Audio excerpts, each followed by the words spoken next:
Masigla at makulay ang pagdiriwang ng Strawberry Festival sa La Trinidad, Benguet. At bida rin doon ang mahigit 12,000 cupcakes na gawa sa 500 kilong strawberry.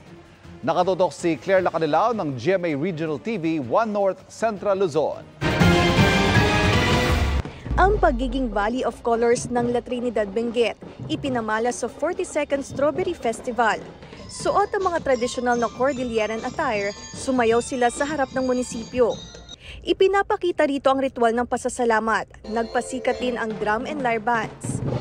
Agaw pansin ng parada ng mga naggagandahang float na karamihan ay gawa sa bulaklak at indigenous materials. May dinisenyohan ng giant strawberry na simbolo ng La Trinidad bilang strawberry capital ng bansa. May float ng malalaking bote ng strawberry wine.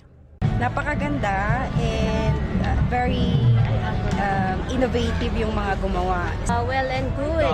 Nagbigay naman talaga ng kakaibang talento ang ating lahat ng mga contestant.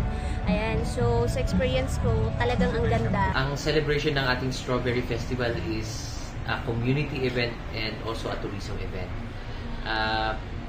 Gusto nating ipakilala ang ating bayan, that's why dinadaos natin ang mga selebrasyon na ganito to celebrate our One Town, One Product, just like Strawberry Festival.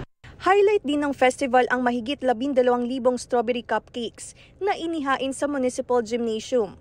Tulong-tulong ang mga baker mula La Trinidad para ihanda ang cupcakes gamit ang halos 500 kilos ng fresh strawberries. Libre ang cupcake sa unang 100 bisita. Para sa GMA Regional TV 1 North Central Luzon at GMA Integrated News, Claire Lacanilao, nakatutok 24 oras. Mga kapuso, patuloy na tumutok sa mga balita. Mag-subscribe sa GMA Integrated News sa YouTube. Sa mga kapuso abroad, samahan niyo kami sa GMA Pinoy TV at www.gmanews.tv.